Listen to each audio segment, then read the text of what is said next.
Kasih Didit sebelumnya. Suaraku terdengar jelas kah?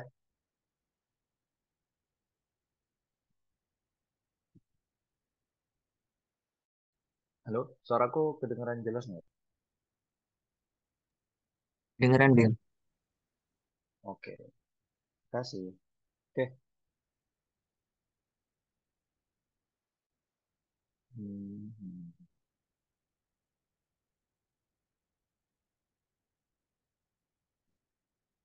Oke, share screen-nya udah kelihatan?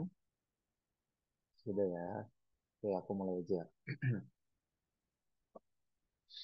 Assalamualaikum warahmatullahi wabarakatuh. Alhamdulillah, Rabbil Alamin.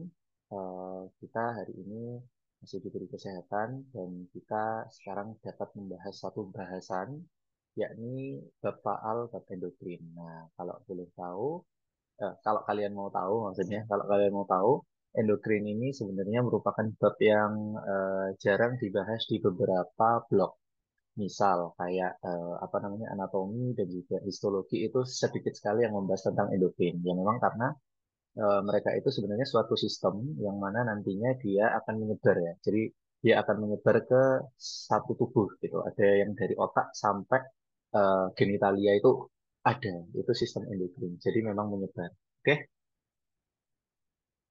Eh, Oke, terus kita sebenarnya sore hari ini sepertinya akan ada ini ya, aksi damai terhadap Prodbus.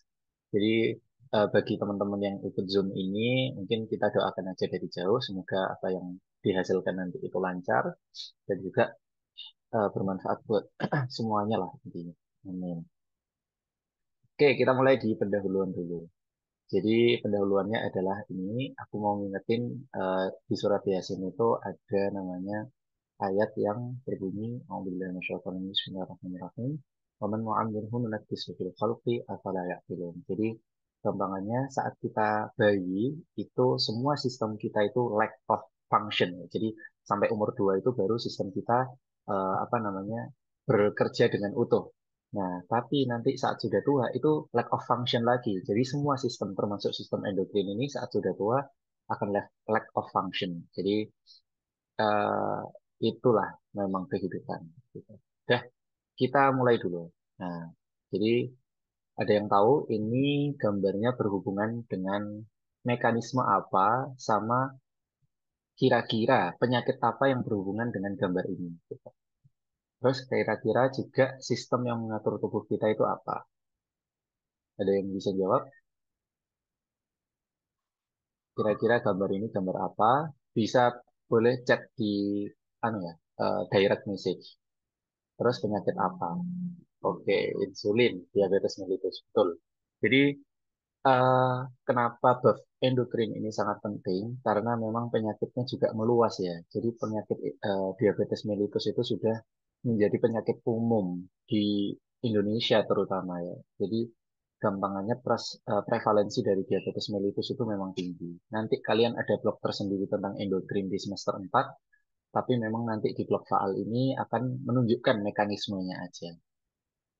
Kira-kira sistem apa yang mengatur tubuh kita? Jadi, oh ya, terus ini aku mau cerita sedikit tentang insulin tadi. Dulu itu ya, guys, DM itu ada dua. DM itu ada diabetes mellitus tipe satu, ada diabetes mellitus tipe 2. Diabetes mellitus tipe satu itu gampangannya karena genetik, dia itu sel beta pankreas yang menghasilkan insulin itu rusak gitu ya. Nah, dulu itu kalau orang sudah diabetes mellitus tipe satu itu kayak divonis mati gitu.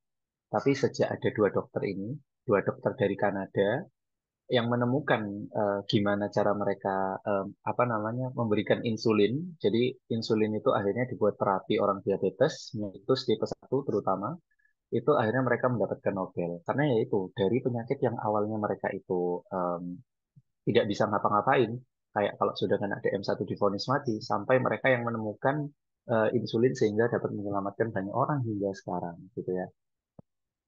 Ya, ini foto mereka. Ya, jadi namanya adalah Banting dan McLeod. Jadi ada dokter Banting, ada dokter McLeod. Ini foto mereka dan ini insulin yang pertama kali mereka temukan. Mereka itu berasal dari Universitas Toronto ya, jadi dari Kanada.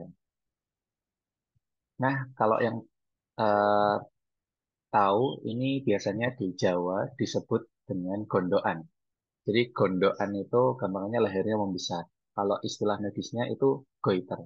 Ini juga berkaitan sama endokrin nantinya. Makanya endokrin ini sebenarnya sangat penting walaupun memang jarang dibahas di anatomi dan juga histologi gitu ya. Nah, dulu itu goiter itu dianggap kayak simbol kecantikan gitu. Jadi di buku apa ini aku lupa ya. Dianggap sebagai simbol kecantikan, ya itu memang namanya eh, tradisi ya. Jadi gampangannya endemik penyakit endemik dianggap sebuah keberuntungan malah. Ada yang tahu ini siapa? Ini kayaknya pembukaannya agak asik ya. Jadi biar nggak langsung mekanisme. Yang tahu ini siapa bisa cek di kolom komentar atau jawab langsung nggak apa-apa. Kalau nggak ada yang jawab ya tak jawab sendiri. Ada yang tahu?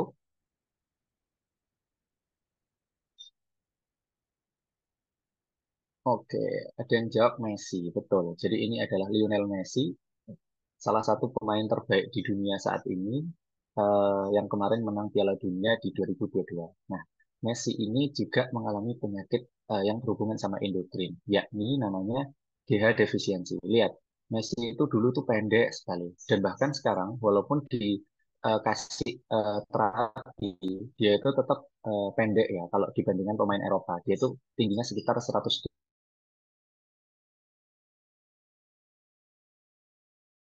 Nah, Messi itu di, punya penyakit namanya growth hormone deficiency gitu ya.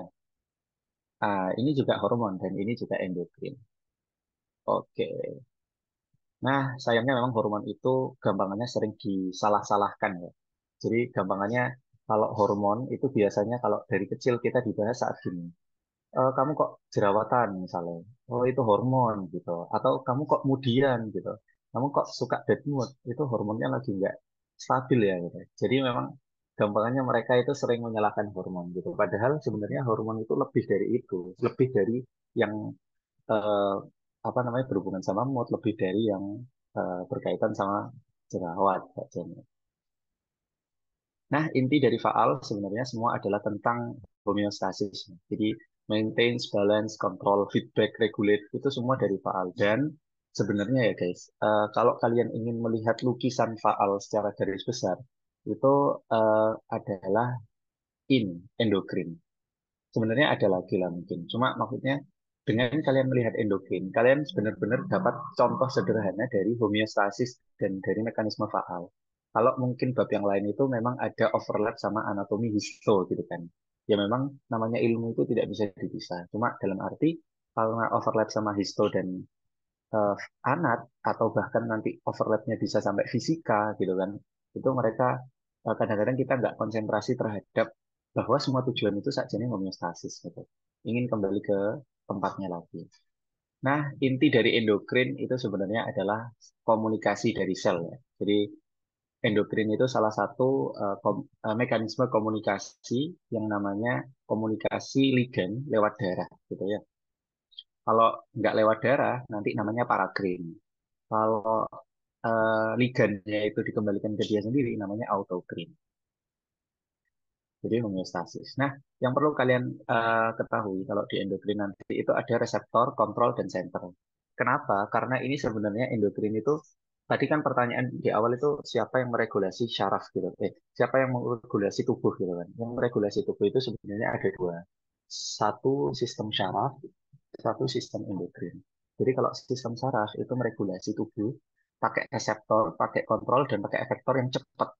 Jadi misalnya eh, kamu menyentuh api gitu kan, reseptornya menyentuh api, kontrol center di otak, oh panas panas panas gitu, atau di match pin misal panas panas, efektor langsung ke sel otot untuk eh, apa namanya menggerakkan tangan itu. Sama endokrin juga gitu. Ada reseptor misalkan. Nanti oh ini gulanya tinggi gitu. Oke, ayo kita keluarkan insulin gitu. Jadi model konsepnya itu sama seperti itu. Jadi saraf dan endokrin itu sama-sama pentingnya buat regulasi tubuh.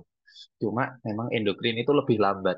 Jadi endokrin lebih lambat keluarnya, tapi juga jangkauannya lebih lambat. Ya, bayangkan kalau misalkan kalian merasakan sakit gitu. Sakit itu nggak akan bertahan lama gitu. Paling cuma 1 menit udah hilang. Cuma kalau endokrin, misalkan kalian merasakan kondisi tiroid yang lebih gitu. Nah, itu tiroid lebih itu membuat tubuh panas gitu kan. Nah, tubuh panas itu bisa jadi rasanya itu agak lama gitu. Sama kayak ya intinya endokrin itu start slow, go slow. Jadi kalau syaraf itu start fast, go fast. Nah, makanya aku tadi bilang endokrin itu sistemik. Ya ini aku sebenarnya suka faal itu juga gara-gara sistemik ya. Jadi modelnya itu kita bisa kemana-mana gitu. Kita bisa kemana-mana, kita bisa bahas apapun. Dan memang pusatnya, master gland itu adalah hipotalamus dan hipofisis gitu. Nah, gland-gland ini, yang gland-gland selain dari hipotalamus hipofisis, namanya endocrine gland. Bahkan gonad, testis, dan ovarium itu sebenarnya juga endocrine gland sebutannya. Cuma memang mereka dibahas sendiri di bab reproduksi nantinya. Gitu. Ya, kalau kalian penasaran lagi tentang faal yang endokrin, Ninjanet ini lumayan lengkap ya. Kalau bab endokrin fisiologi, bahkan endokrin patologi dan endokrin drugs yang nanti kalian akan belajar di blok endokrin sama blok farmako itu cukup lengkap gitu. Ini juga yang video ini sebenarnya video pertama yang membuat aku suka ke faal gitu ya. Nah, ini yang akan kita pelajari dan tidak sebanyak ini kita akan mempelajari hormon sintesis dulu, terus regulasinya gimana, terus habis itu mekanisme hormon action dan second messenger. Nah, nanti yang ini dibahas selanjutnya ya. Jadi kita sampai yang mekanisme second messenger nanti. Oke, kita ke klasifikasi hormon dulu. Jadi hormon itu ada 3 guys ya. Ada hormon peptide, ada hormon steroid, dan juga ada hormon amin. Kalian pegang dulu ini. 3 hormon. 3 jenis hormon dari klasifikasi bahan dasar. Maka kalau hormon peptida atau protein, maka adalah hormon yang disusun seperti protein pada umumnya. Sintesis protein ini sudah kalian pelajari mulai sejak zaman bioket. Ya udah, kalau misalkan kalian membahas tentang pembuatan hormon protein, maka cara pembuatannya adalah persis seperti sintesis protein, gitu ya. Mulai dari DNA, transkripsi, terus ke mRNA, translasi, habis itu ke endoplasmik retikulum kasar, ke Golgi baru di anu pakai vesicle gitu ya. Jadi ya kayak gitu hormon protein. Apa contoh hormon protein? Misalkan yang paling terkenal adalah hormon-hormon yang ada di hipotalamus, di hipofisis itu kebanyakan hormon protein. Atau hormon protein adalah insulin. Itu hormon protein yang sudah mendunia ya, yang tadi kita bahas di awal. Ini jadi fungsinya mereka itu ya sama kayak sintesis protein. Nanti setelah ditranslasi di ribosom, mereka itu masih jadi yang mentah, prepohormon. Nanti setelah itu jadi ER kasar, itu jadi prohormon, terus di Golgi aparatus nanti jadi hormon. Jadi ini masing-masing organel ini nggak hanya mereka kayak pindah vesikel aja ya, mereka itu juga dimatangkan gitu. Jadi hormon peptida itu memang susunan dari asam amino ya. Beda ya. Nanti klasifikasinya kan ada hormon peptida, hormon steroid, sama hormon asam amino. Cuma beda. Hormon asam amino itu tandanya adalah hormon yang mengambil satu asam amino, terus asam aminonya itu nanti di otak-atik satu toh. Tapi kalau misalkan hormon peptida atau protein itu ngambil asam amino yang banyak, ya karena protein itu terdiri dari berbagai jenis asam amino gitu. Sama kayak ini. Jadi asam aminonya tuh disusun gitu. Misal insulin. Insulin itu ada 51 asam amino. Nanti ada gambar yang bundar itu, tapi kayaknya nggak tak cantumin di sini. Terus ada ADH dan oksitosin. Itu tersusun dari 9 asam amino. Jadi mereka itu cuma punya perbedaan di eh, amino ini ya. Jadi amino nomor 3 dan nomor 8. Arginin gitu. Itu aja udah membedakan cara kerja mereka. Gitu. ADH dan oksitosin ini kerjanya sudah beda gitu ya. Nah, itu makanya pentingnya penomoran asam amino di satu protein gitu. Beda asam amino 1 atau 2 aja udah beda gitu ya. Makanya beda ya nanti kalau kalian menggolongkan hormon amino sama hormon protein itu adalah kalau hormon protein itu terdiri dari banyak asam amino yang disusun. Tapi kalau misalkan hormon asam amino atau hormon amin itu adalah satu asam amino, entah asam amino apa, nanti di otak-atik. Jadi dia ditambahkan apa, dikurangkan apa gitu. Nah, hormon peptide atau protein ini tidak larut air ya, sehingga dia reseptornya harus di luar sel. Maka nanti kalau kalian mau bahas tentang endokrin atau syaraf itu harus ada reseptor. Jadi baik syaraf maupun endokrin, neurotransmitter maupun hormon itu harus ada yang menerima reseptor. Nah, kalau di endokrin itu yang menerima reseptor bisa di luar atau bisa di dalam, tergantung jenis hormonnya. Kalau hormon protein itu tidak larut air sehingga dia tidak bisa menembus fosfolipid bilayer. Ini kan lapisan lemaknya tebal ya. Protein itu nggak bisa, oh salah, protein itu larut air, jadi dia nggak bisa tembus gitu. Oleh karenanya reseptornya berada di luar sel, gitu ya. Nah, asam amino itu ya ada 20 tadi. Jadi nanti kalian belajar 20 asam amino perinciannya ini nanti di biokim masing-masing kalian akan dipelajari. Jadi ada ini misalkan glutamin, asparagin, cysteine gitu, serin, lysine. Nah, misal lysine ya. Lysine ini tadi disusun di urutan ke eh, mana? Oh, nggak ada lysine di sini sama sekali.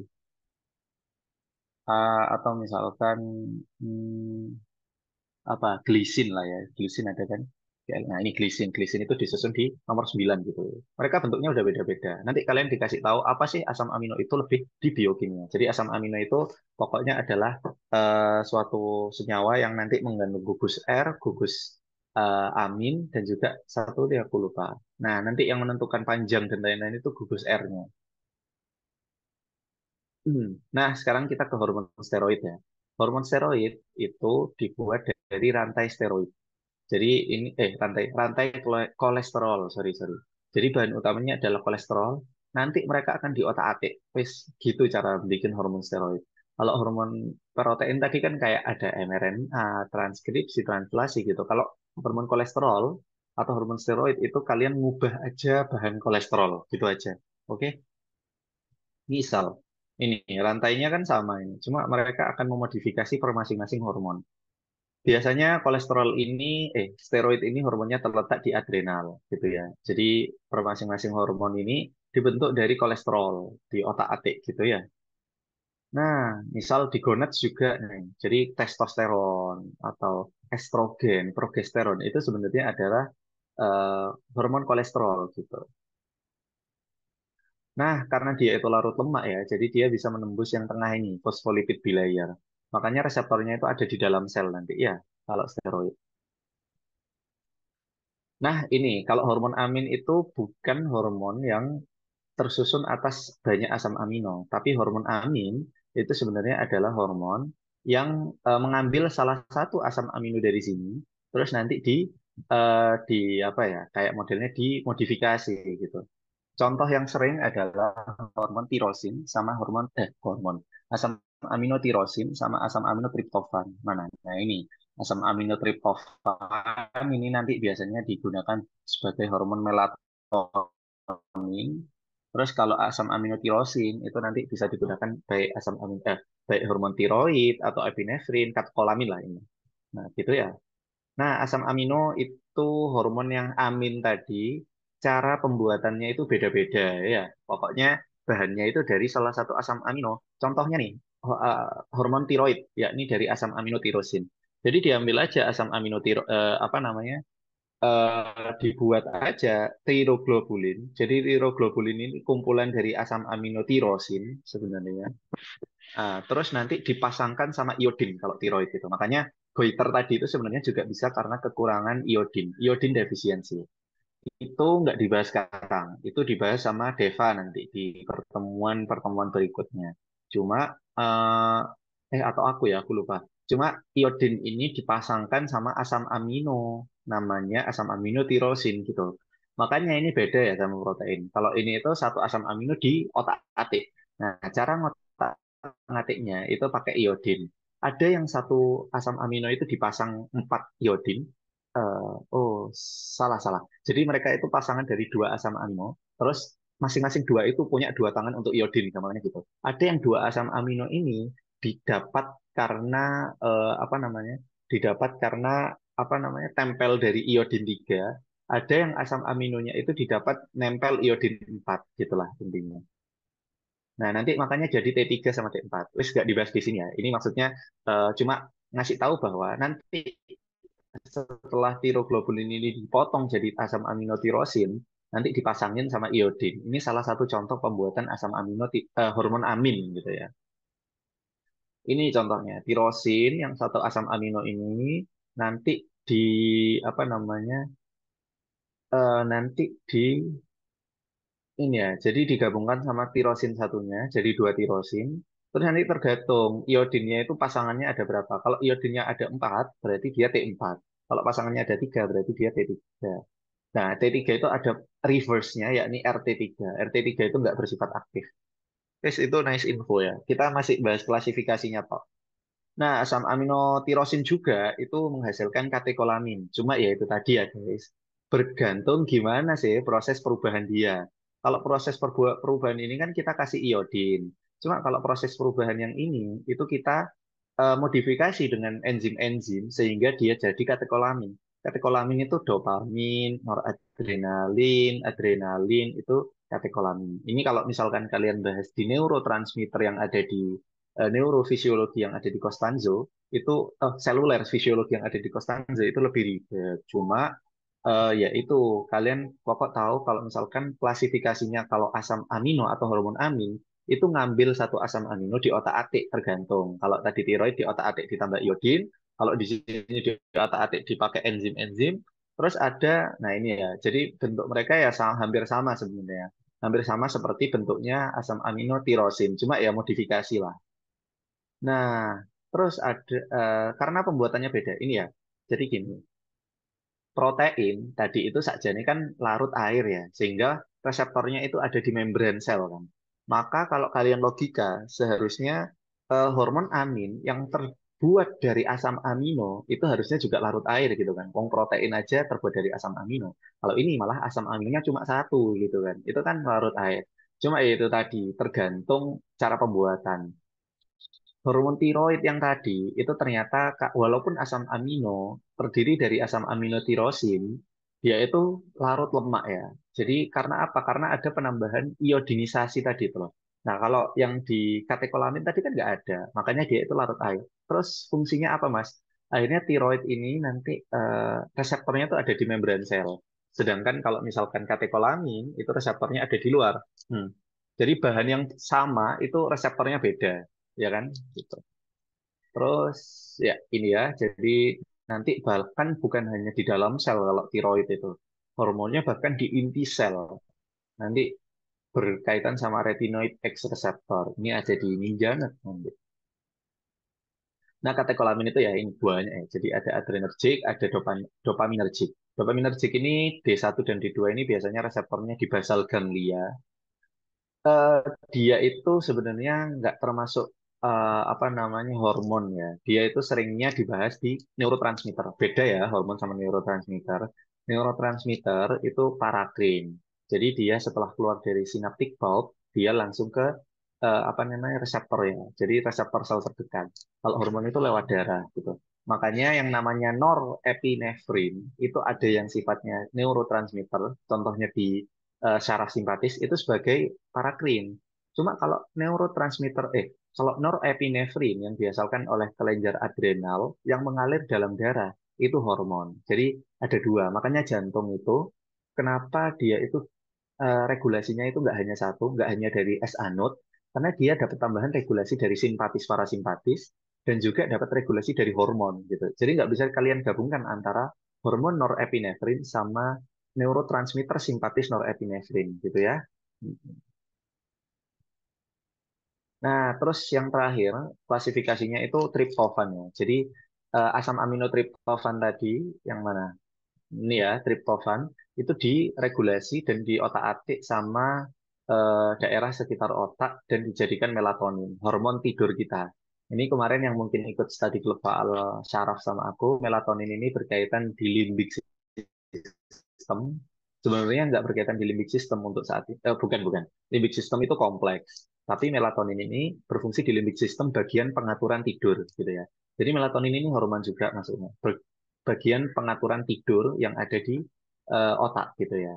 Nah, ini dia larut dalam air. Jadi dia reseptornya di permukaan sel juga. Yang nggak di permukaan sel yang kalau hormon amin itu cuma tiroid tadi, karena ada iodinisasi. Ini ya, ini rangkuman dari apa namanya hormon-hormon yang kita pelajari. Jangan khawatir nanti kalau kalian menemukan hormon ini di masing-masing lokasi, nanti kalian akan hafal-hafal sendiri. Aku juga baru nyadar ternyata aku hafal semua ini gitu. Padahal aku nggak dari tabel gitu kan. Maksudnya modelnya aku karena numpuk aja hormon dari dulu pas awal blok faal, aku dapat hormon ini tak simpan, aku dapat hormon ini tak simpan. Akhirnya kayak, lo iya ya, ternyata kalau diurut ya sebanyak ini. Ini ya, klasifikasinya ada yang peptida, ada yang amin, dan juga ada yang apa namanya lain-lain gitu ya. Ada yang steroid juga. Nah, ini keluarga besarnya. Nah, nanti kalian bisa lihat. Ini ya, mungkin sekedar nice info. Plasenta ini agak nyinggung ke blok 11 ya. Plasenta itu sebenarnya dia menghasilkan HCG ya. Nah, human chorionic gonadotroph. Nah, tapi HCG ini nantinya sebenarnya fungsinya untuk menahan korpus luteum untuk menghasilkan estrogen dan progesteron. Cuma nanti di minggu kedua dan minggu ketiga dari kehamilan itu fungsi korpus luteum udah nggak dipakai lagi, tapi diganti oleh plasenta. Jadi progesteron dan estriol. Jadi bukan estradiol estrogennya, tapi estriol. Nah nanti baru eh, distimulasi oleh ya wes intinya ini nice info aja gitu. Pokoknya banyak lah kelenjar endokrin yang tidak dibahas di bab endokrin gitu. Soalnya ya itu tadi karena mereka itu sistemik, jadi kadang-kadang dibahas di blok masing-masing. Kemarin di gastrointestinal ada hormon gastrin, kolesistokinin, dan juga sekretin.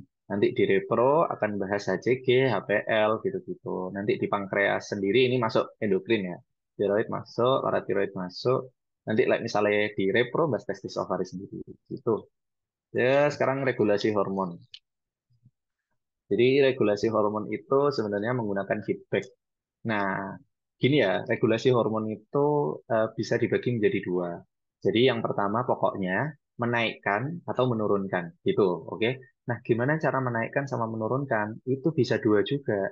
Bisa kita naikkan atau turunkan jumlah hormonnya, jadi kalau dinaikkan jumlah hormon ya semakin efeknya semakin tinggi, atau bisa kita naikkan atau turunkan jumlah reseptornya gitu. Jadi jumlah penerimanya itu kita turunkan. Sama aja, like misalkan hormonnya banyak tapi reseptor dikit. Nah, itu sama aja bohong. Jadi memang itu tadi ya harus ada ligan, harus ada reseptor yang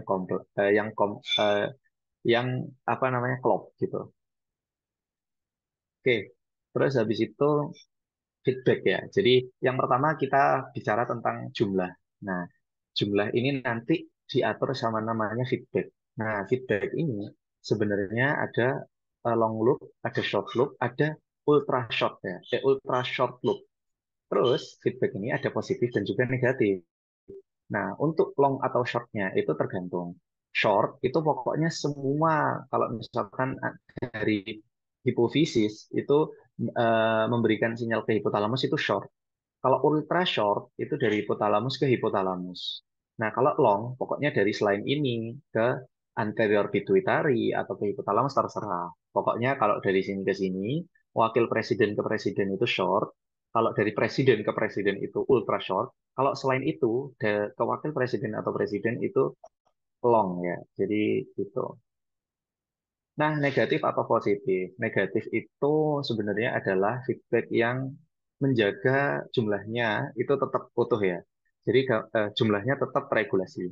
Modelnya itu kayak misalkan perut kalian deh. Kalau perut kalian itu sudah diisi banyak makanan, maka kalian perutnya akan kenyang. Nah, kenyang itu sebenarnya negatif feedback ke otak kita gitu. Jadi, udah kenyang gitu, jangan makan lagi gitu.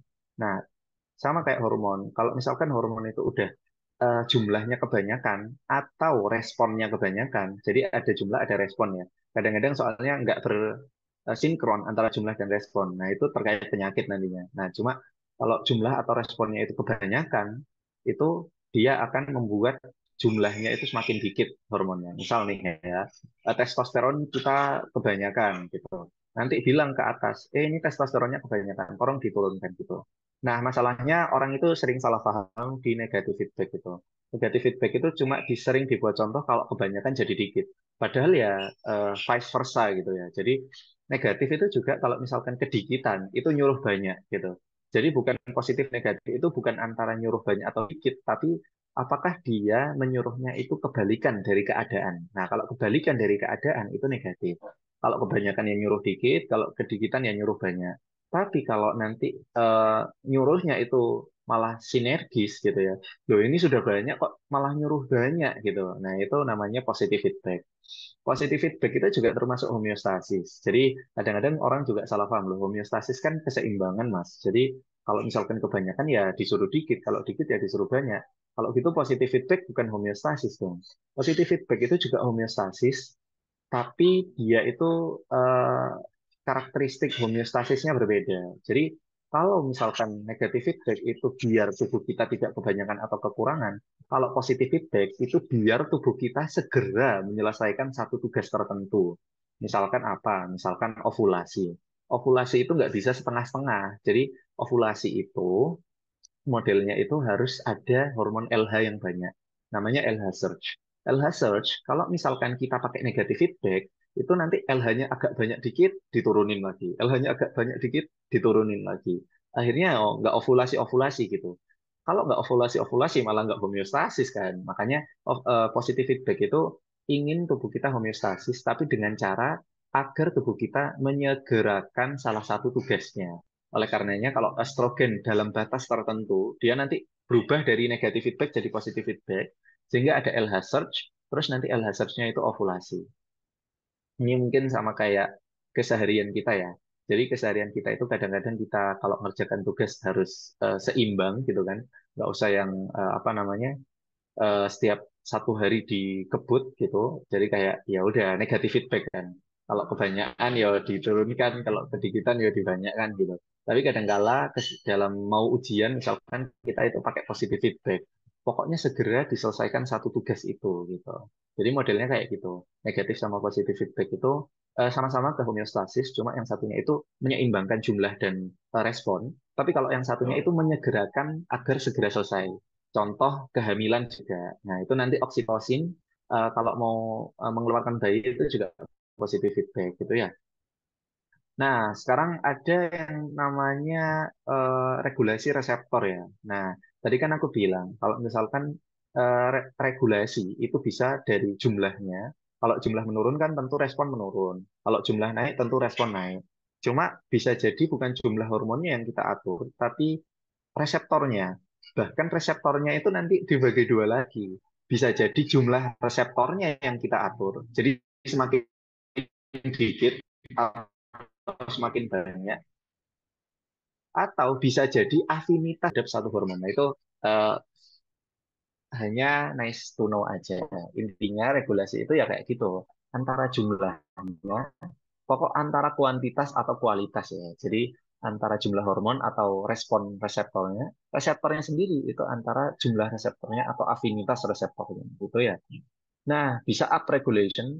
Biasanya up regulation ini kalau kita membutuhkan suatu hal sangat gitu. Misal nih kita insulin ya, gampang paling contoh itu insulin. Kita olahraga gitu. Karena kita olahraga, dalam semua artikel itu menyebutkan kalau exercise itu mengupregulate atau menambahkan sensitivitas insulin. Kenapa? Ya karena tubuh kita itu pada saat olahraga itu butuh gula banget gitu kan. Butuh gula banget, akhirnya reseptornya dinaikin gitu. Kalau down regulation ini contohnya resistensi ya, resistensi insulin. Makan gula terus gitu, kayak aku. Terus makan gula terus habis itu lama-lama down regulation. Jadi wis capek respon insulin terus gitu. Akhirnya di down regulation. Resistensi insulin itu modelnya ya kayak ini, reseptornya tinggal dua, padahal hormon insulinnya banyak gitu. Ini kalau resistensi insulin itu biasanya terjadi di diabetes tipe 2 gitu. Nah, konsep reseptor regulation itu juga dipakai nanti kalian saat farmakologi. Itu ada namanya takifilaksis dan tolerance. Intinya ada namanya juga resistensi obat. Ini nanti aku bahasnya adalah obat itu modelnya itu hampir sama kayak ini ya, kalau obat sistem itu sebenarnya hampir sama kayak kita memasukkan suatu zat yang bersifat sinyal atau ligan ke tubuh, kayak gitu. Cuma kalau obat antibiotik beda. Antibiotik itu obatnya nyerang orangnya, maksudnya nyerang mikrobanya gitu ya. Kalau hormon yang sistem, kayak misalkan obat yang sistem kayak misalkan obat-obat endokrin atau obat-obat GI itu obat-obatnya ya ada reseptornya di tubuh kita gitu. Kalau antibiotik reseptornya di bakterinya. Maka kalau kalian mendengar resistensi antibiotik, artinya di bakterinya itu reseptornya atau penerima obat dari antibiotik itu udah nggak ada sehingga dia tahan gitu. Tapi kalau resistensi obat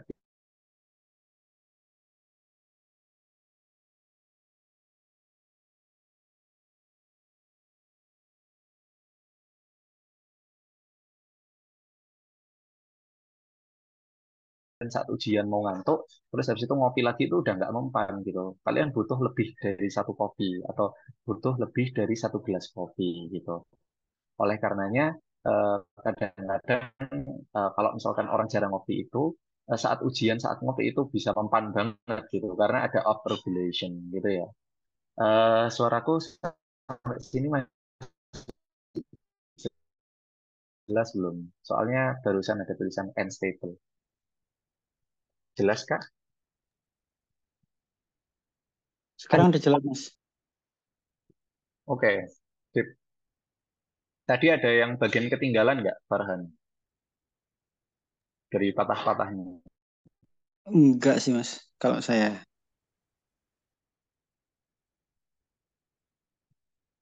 Oke, oke.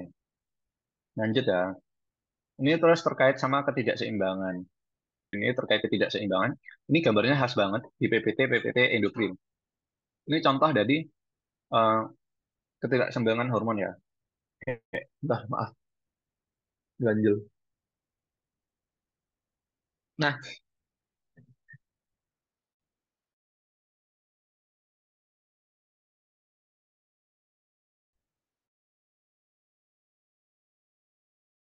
intinya apa sih? Intinya tangan itu bergantung sama jumlahnya hormonnya, kelebihan atau kekurangan, atau kelebihan atau kekurangan reseptornya. Wis, pokoknya apa? Pokoknya hasil akhirnya kelebihan atau kekurangan. Nah, gampang kalau di endokrin itu. Kelebihan atau kekurangannya itu ya udah kita balik aja fungsi hormonnya. Misal nih, ada itu istilah insulin hipoglikemi. Jadi kalau orang diabetes mellitus tipe 1, terus habis itu dikasih insulin, terus dia lupa makan gitu. Dia hipoglikemi. Itu contoh dari kekurangan insulin. Kelebihan insulin. Jadi modelnya insulinnya ada, tapi glukosanya itu nggak ada. Maka efeknya apa ya? Hipoglikemi. Kalau kelebihan gula tapi insulinnya dikit ya hiperglikemi. Sama kayak tiroid ini ya. Tiroid itu kalau orang hipertiroid itu suka kepanasan. Karena tiroid itu meningkatkan metabolisme dan panas. Nah, kalau hipotiroid ya udah dibalik aja, suka kedinginan. Jadi yang mau aku sampaikan adalah kalau ketidakseimbangan di endokrin itu tinggal kalian lihat lagi apa hormon yang tidak seimbang, fungsinya hormonnya itu apa, maka kalau kelebihan berarti kelebihan fungsi, kalau kekurangan kekurangan fungsi. Jadi kayak gitu aja. Ya,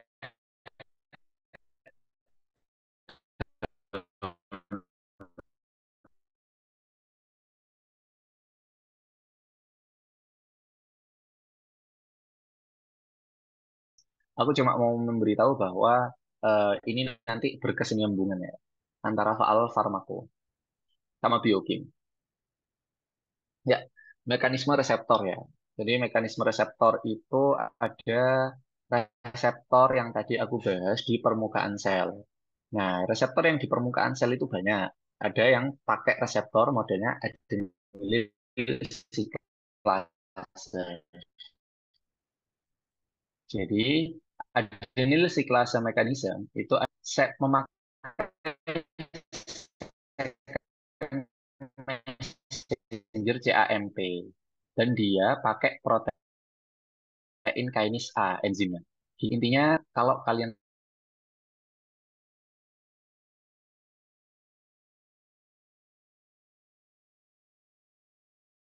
mau membedakan masing-masing ini, kalian itu cuma penting melihat bahwa dia itu nanti pakai adenylyl siklase dan pakai protein kinase A dan pakai apa namanya CAMP. Jadi pakai CAMP dan protein kinase A.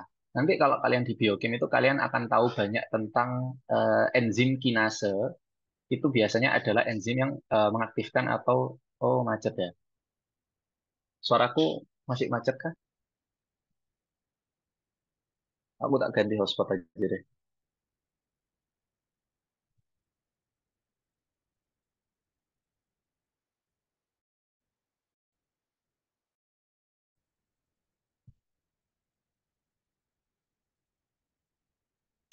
Oke, suaraku udah macet apa? Udah nggak macet atau macet?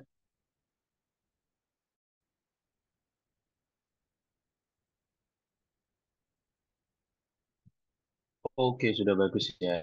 Jadi mekanisme reseptor itu kayak gitu modelnya. Dia itu eh, pokoknya pokoknya yang perlu kalian hafalkan adalah pertama, dia itu apakah reseptornya di membran sel, di dalam sel, atau di inti sel bahkan. Wes, pembagian besarnya tiga itu tadi. Nanti yang di membran sel itu terbagi menjadi ini dulu ya, tak screening dulu. Ada yang namanya adenylyl siklase, ada yang namanya fosfolipase. Jadi di sininya ya yang kalian perhatikan. Ada yang namanya tyrosine kinase. Nah, itu yang ada yang namanya guanylyl siklase. Ini yang ada di membran sel. Terus kalau yang ada di dalam sel apa, Mas? Ada di dalam sel itu nanti ada steroid reseptor. Jadi reseptornya di dalam sel. Terus nanti ada yang di dalam inti sel bahkan, yakni thyroid reseptor. Gitu ya. Tadi udah ada gambarnya. Nah, sekarang yang memang paling susah dibedakan itu adalah reseptor yang ada di membran sel. Banyak soalnya. Nah, gini aja deh. Pokoknya kalian ingat aja, dia itu sama G apa. Jadi GS sama GI itu pakai adenylyl siklase. Terus dia itu second messenger-nya apa? Second messenger-nya itu CAMP. Second messenger itu yang mulai ini ya, molekul pertama yang mulai untuk menstimulasi semuanya. Terus dia pakai enzim apa proteinnya? Protein kinase A. Nah, kalau kalian tahu nanti kalau di biokim itu ada enzim kinase yang mana dia nanti akan memfosforilasi atau bahkan kalau di mana ya, itu nanti dia akan mendefosforilasi dan dia itu antara aktif dan nggak aktif. Pokoknya fosforilasi dan defosforilasi itu biasanya menganut pada aktif nggak aktifnya suatu kerja gitu ya. Makanya di sini yang perlu kalian ingat adalah GS dan GI itu pasangannya adalah adenylyl siklase, terus second messenger-nya adalah CAMP, pakai protein kinase A. Kalau kalian bingung, ya udah adenylyl siklase itu kan dimulai dari A, maka protein kinase A. Ini aku salah saat jawab soal UABPK ya. Nah, aku mau bilang juga bahwa PK atau patologi klinik itu juga banyak faalnya. Terus ada phosphorylation of protein, physiologic action. Terus kalau phospholipase itu second messenger-nya adalah mulai dari ini ya. Jadi dia pakai bukan dia nggak pakai GS atau GI. GI itu maksudnya G inhibitor, GS itu G stimulator. Nah, dia pakai GQ protein. Nah, GQ protein itu pasangannya phospholipase. Nah, ingat aja kalau dia phospholipase berarti pakai protein kinase. Nah, saya nyantol. Hmm. Nah, terus second messenger-nya apa? Nah, second messenger-nya sebenarnya adalah IP3 ya. Jadi second messenger-nya itu bukan PAP2 kayaknya. Soalnya PAP2 ini belum menstimulasi apapun. PAP2 ini dipecah dulu jadi diacylglycerol sama IP3 atau inositol trifosfat kalau nggak salah. Terus IP3 ini yang nanti akan menstimulasi protein kinase. Nah, dia itu pokoknya membuat kalsium rilis dulu. Nah, kenapa kok ada kalsium rilisnya? Sebenarnya yang paling perlu digarisbawahi dari fosfolipase, dari GQ protein, dan dari IP3 adalah CA2 plus rilis. Karena ini berarti menandakan bahwa kerja dari protein fosfolipase biasanya ada di sel-sel yang memerlukan kontraksi. Jadi CA2 plus itu diperlukan untuk kontraksi. Salah satu contohnya adalah hormon oksitosin misalkan. Karena dia itu pengen kontraksi uterus, maka dia harus pakai IP3 ini gitu. Terus salah dua contohnya adalah yang di smooth muscle gitu ya. Nah, tapi CA2 plus ini sebenarnya juga nggak hanya membuat kontraksi, tapi juga mengaktifkan protein kinase. Nanti juga physiologic action-nya bisa kontraksi lagi. Jadi gitu deh. Apa yang perlu diingat? GQ, phospholipase C, terus PAP2, IP3, dan protein kinase. Nah, kalau di tirosin reseptor, tirosin, nah ini ya, jangan ketukar antara tirosin kinase reseptor sama hormon tirosin. Kalau hormon tirosin artinya hormon tiroid tadi ya, yang dibentuk dari tirosin atau bahkan hormon-hormon katekolamin. Cuma yang dimaksud dari tirosin kinase reseptor itu adalah itu adalah reseptor. Jadi tirosin kinase itu nama reseptor, bukan nama hormon. Nah, tirosin kinase itu untuk menerima beberapa hormon, yakni insulin, growth factor, eh, growth factor misal ada namanya nanti VEGF ya, vascular endothelial growth factor, itu dihasilkan sama endotel. Nah, itu intinya pakai protein kinase, tirosin kinase ini. Persilanya, nah sangat unik ya. Jadi kalian untungnya kalau ini hanya sekedar tahu aja. Tapi ya itu tadi, kalian itu harus tahu bahwa kalau reseptor di membran sel itu ada 5, ada adenylyl siklase, itu proteinnya. Pokoknya ada GQ atau GI, terus ada G, GS atau GI yang nanti akan berhubungan sama adenylyl siklase, terus ada GQ yang nanti akan berhubungan sama phospholipase C. Nanti itu ada ini, jadi ada GS tadi anggapannya udah satu paket sama GI ya. Jadi kalau GI tadi intinya menurunkan CAMP, kalau GS menaikkan CAMP. Kalau GQ itu menaikkan IP3. Nah, kalau tirosin kinase reseptor itu persinyalannya itu wah ribet banget. Nanti kalian belajar di endokrin persinyalan dari insulin gitu. Jadi ada PKB, PKA gitu-gitu, gitu-gitu deh. Nah, nggak usah dipelajari di sini. Nah, guanilil siklase itu sebenarnya adalah temannya adenilil siklase tadi. Cuma tadi itu kan second messenger-nya kan CAMP kalau adenilil. Cuma kalau di guanilil itu pakai CGMP gitu ya. Nah, cuma kalau di sini itu seringnya pada parakrin. Cuma kalian hafalkan aja semua reseptor yang ada di membran. Nah, kalau steroid reseptor itu nanti ada steroid yang masuk dulu ke membran sel, baru nempel ke reseptor.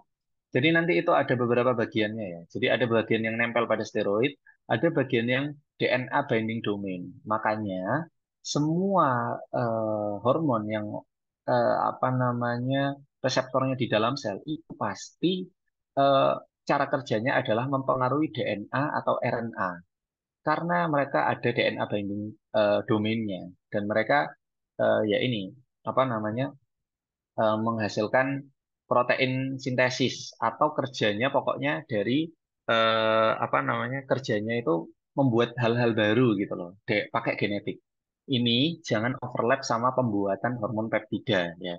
Jadi gini, karena pembuatan hormon peptida itu pembuatan protein, maka cara membuatnya itu ya pakai sintesis protein. Cuma kalau hormon steroid, cara buatnya itu pakai kolesterol yang dimodifikasi, cuma kerjanya itu dengan cara membuat protein baru gitu loh. Intinya hormon kolesterol itu reseptornya ada di dalam sel. Semua reseptor yang ada di dalam sel itu biasanya cara kerjanya mempengaruhi DNA. Nah, kalau yang di membran sel gimana, Mas? Membran sel itu ada dua cara kerja. Ada yang dia memang mempengaruhi DNA juga, ada yang dia langsung mempengaruhi kerja sel. Misal insulin. Insulin itu membukakan channel yang namanya GLUT4 untuk glukosa. Glukos transporternya yang dependen sama insulin itu dibuka oleh insulin. Nah, dibukanya itu gimana? Sebenarnya GLUT4-nya itu sudah tersimpan di dalam sel. Udah ada yang buat, bukan insulin nyuruh, baru dibuat GLUT4 gitu. Enggak. Jadi udah ada di vesikel-vesikel itu. Habis itu saat insulin menstimulasi GLUT4-nya dikeluarkan ke sel gitu. Jadi nanti misal ada pertanyaan bagaimana insulin itu membukakan GLUT4 untuk apa namanya glukosa, itu jangan dijawab sintesis GLUT4, tapi apa namanya kayak mengupregulate GLUT4. Beda ya sintesis sama menampilkan aja. Nah, kalau yang steroid ini atau bahkan yang nah ini ya, ini bentuknya atau bahkan yang ini tiroid reseptor itu karena ada di dalam inti, jadi mereka itu pakai DNA gitu ya. Nanti ada yang khas di tiroid ini, yakni pakai RXR. Nah, retinol itu vitamin apa? Vitamin A ya. Ya, intinya ada bagian-bagian yang dipakai untuk di sini. Nah, begitu.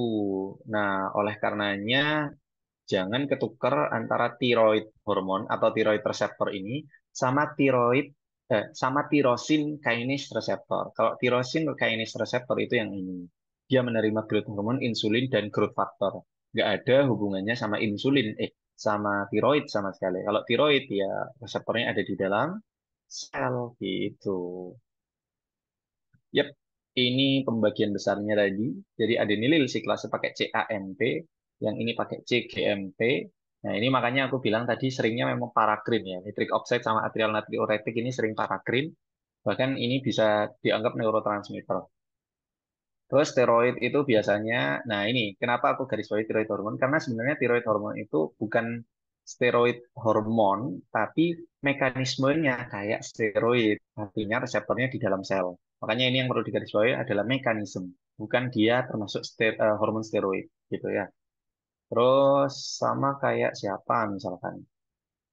Hmm, sama kayak enggak ada deh. Oke, jadi kayak gitu. Ini yang pakai protein semua ini. Jadi dia ada di membran sel, adenylyl siklase atau fosfolipase C mekanisme. Angiotensin itu kan buat ada yang vasokonstriksi, jadi otot endotel, sel endotel harus kontraksi, ADH ada harus kontraksi yang V1 reseptor, terus oksitosin gitu. Nah, ini kenapa ADH beda? Karena ADH itu V1 nanti nempelnya di endotel, dan dia akan kontraksi endotelnya. Makanya pakai IP3 atau kalsium. Kalau ada yang dua itu nanti membuat aquaporin, makanya pakai yang adenylyl siklase. Thyroid kinase ini yang PKPK nanti ada kayaknya gambarnya di belakang. Gitu. Loh, sudah selesai.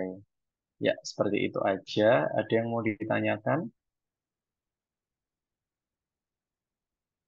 Nah, aku pakai gambarnya aja, asik.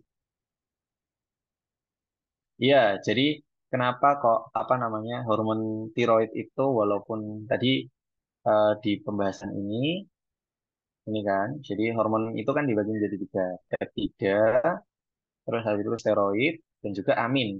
Hormon amin sendiri itu sebenarnya adalah hormon yang dibuat dari asam amino. Nah, sebenarnya sifat dari asam amino itu sama kayak sifat dari peptida atau protein.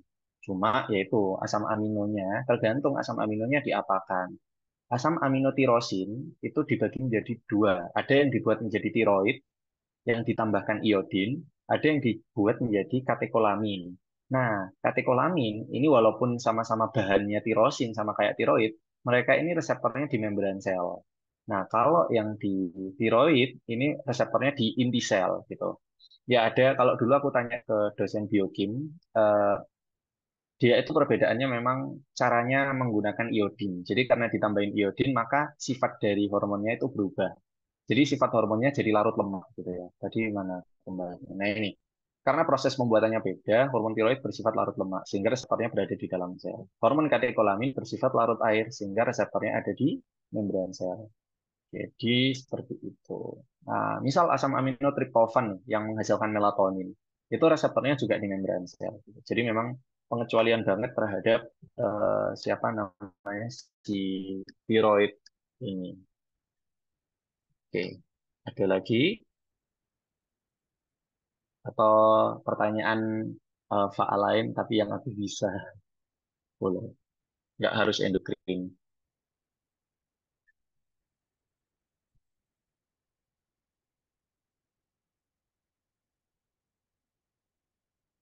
Oh iya, ada kuis, ada kuis, ada kuis.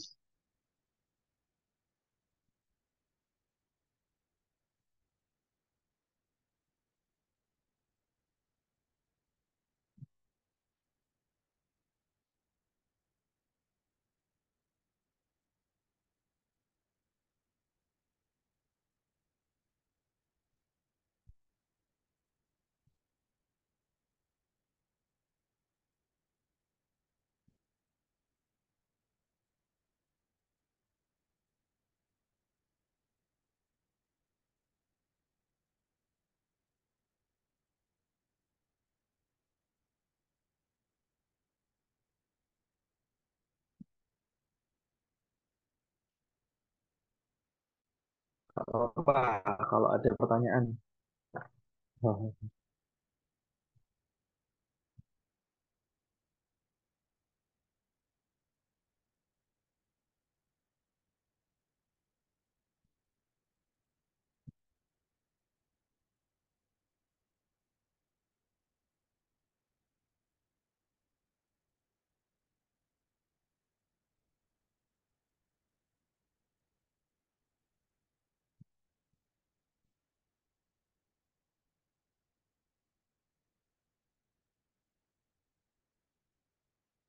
Oke, ada pertanyaan yang bagus ya. Bingung kalau misalkan bedanya epinefrin, norepinefrin secara hormon dan secara neurotransmitter. Terus apakah beda kecepatan, efek apa gimana? Oke, yang perlu kalian camkan, oke, yang perlu kalian ketahui bahwa neurotransmitter itu bukan hormon. Terus hormon itu bukan neurotransmitter. Cuma nanti di perbatasannya itu ada di hipotalamus ya. Jadi hipotalamus nanti itu akan menghasilkan hormon. Tapi sebenarnya itu bukan neurotransmitter. Padahal sel saraf. Jadi hormon itu awalnya memang dari sel saraf, cuma cuma akhirnya bukan bukan neurotransmitter. Nah, apa sih bedanya norepinefrin yang ada di neurotransmitter atau bahkan epinefrin yang ada di neurotransmitter sama hormon? Yang pertama, norepinefrin kalau yang neurotransmitter itu disekresi di apa namanya syaraf simpatis ya. Syaraf simpatis kalau epinefrin sebagai neurotransmitter itu nggak ada di syaraf simpatis tapi ada di otak. Jadi epinefrin sebagai neurotransmitter itu ada di pusat otak sama kayak glutamat gitu lah. Glutamat itu neurotransmitter yang ada di otak. Nah, terus kalau norepinefrin atau epinefrin yang bersifat sebagai hormon itu dikeluarkan di kelenjar adrenal. Nah, karena dikeluarkan di kelenjar adrenal, syarat dari hormon adalah mengalir di darah. Oleh karenanya, neurotransmitter dari epinefrin beda-beda. Hormon epinefrin maupun hormon norepinefrin atau adrenalin atau noradrenalin itu mengalir di darah dan nanti akan sampai ke reseptor. Jadi gini, kalau kalian misalkan ambil satu contoh adalah jantung. Jantung itu regulasi berdetak atau berdenyutnya itu diatur oleh tiga regulasi.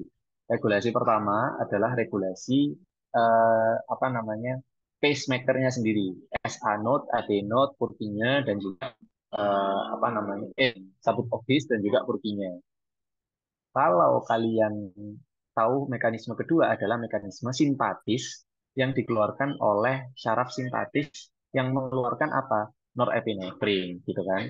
Mengeluarkan norepinefrin. Kalau vagusnya mengeluarkan neurotransmitter apa namanya asetilkolin, gitu ya. Terus ada regulasi ketiga, yakni regulasi hormonal dikeluarkan oleh apa namanya adrenal, mengeluarkan lewat darah epinefrin dan norepinefrin. Nah, terus habis itu kalau misalkan secara vagusnya atau trunkus simpatikusnya tak ambil gitu, dia sebenarnya masih ada regulasi simpatis dari bukan bukan simpatis bahasanya, tapi regulasi hormonal dari adrenalin yang di darah gitu. Bedanya apa? Memang secara umum regulasi tubuh itu kan ada saraf dan juga ada endokrin.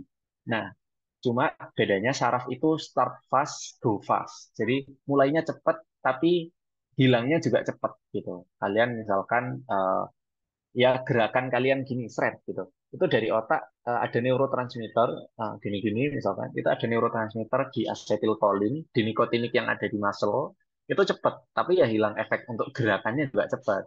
Beda sama endokrin. Endokrin itu misalkan insulinnya dimasukkan sekarang gitu. Nanti 1 jam baru ada kerjanya gitu misalkan. Sama kayak adrenalin, noradrenalin yang di hormonal itu memang kecepatannya tidak secepat norepinefrin yang ada di neurotransmitter syaraf itu. Bagus pertanyaannya. Oke. Aduh,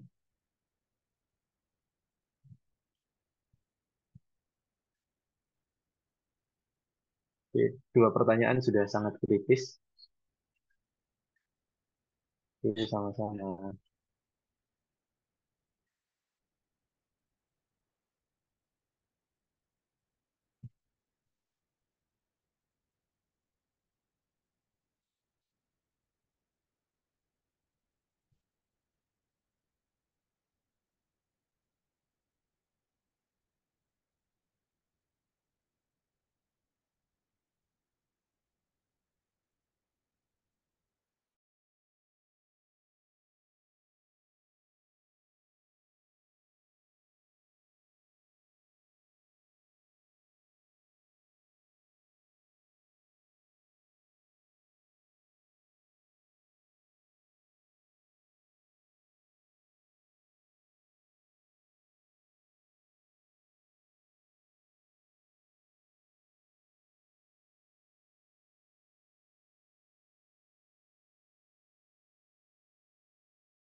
Ya mungkin karena udah nggak ada pertanyaan lagi, mungkin strepto dan studi kepalanya bisa kita cukupkan sampai sore hari ini.